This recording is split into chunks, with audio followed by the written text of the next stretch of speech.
Hello, my dear students. Today we will study about the Mendel's law. Based on observations of his experiments on garden pea, Mendel drew some important conclusion. These conclusion known as Mendel's laws of inheritance. First we going to study about the law of segregation. This is otherwise known as law of purity of gametes.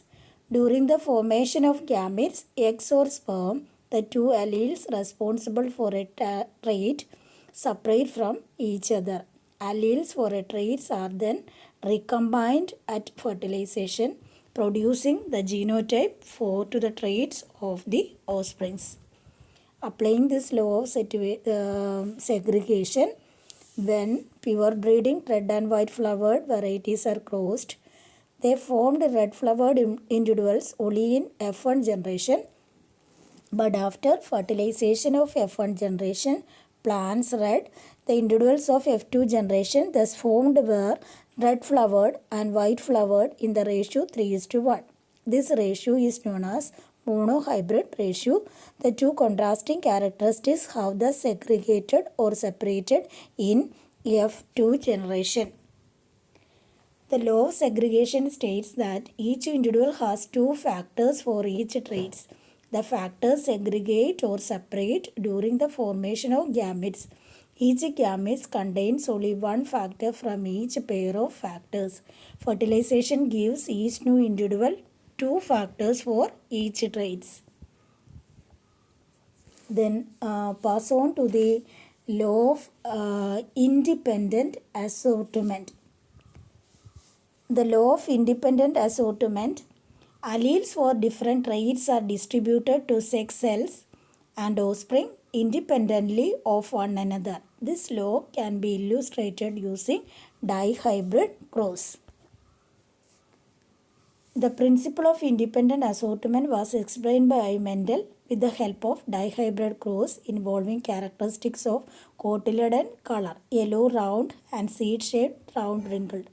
Mendel crossed a true breeding variety of pea having yellow cotyledon YY and round seed RR with another true breeding variety having green cotyledon YY and wrinkled seeds RR.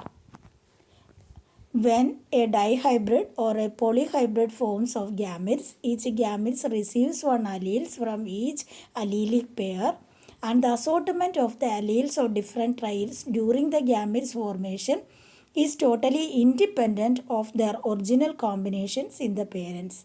In other words, each allele of any one pair is 3 to combined with any allele from each other of remaining pairs during the formation of gametes. This is known as law of independent assortment.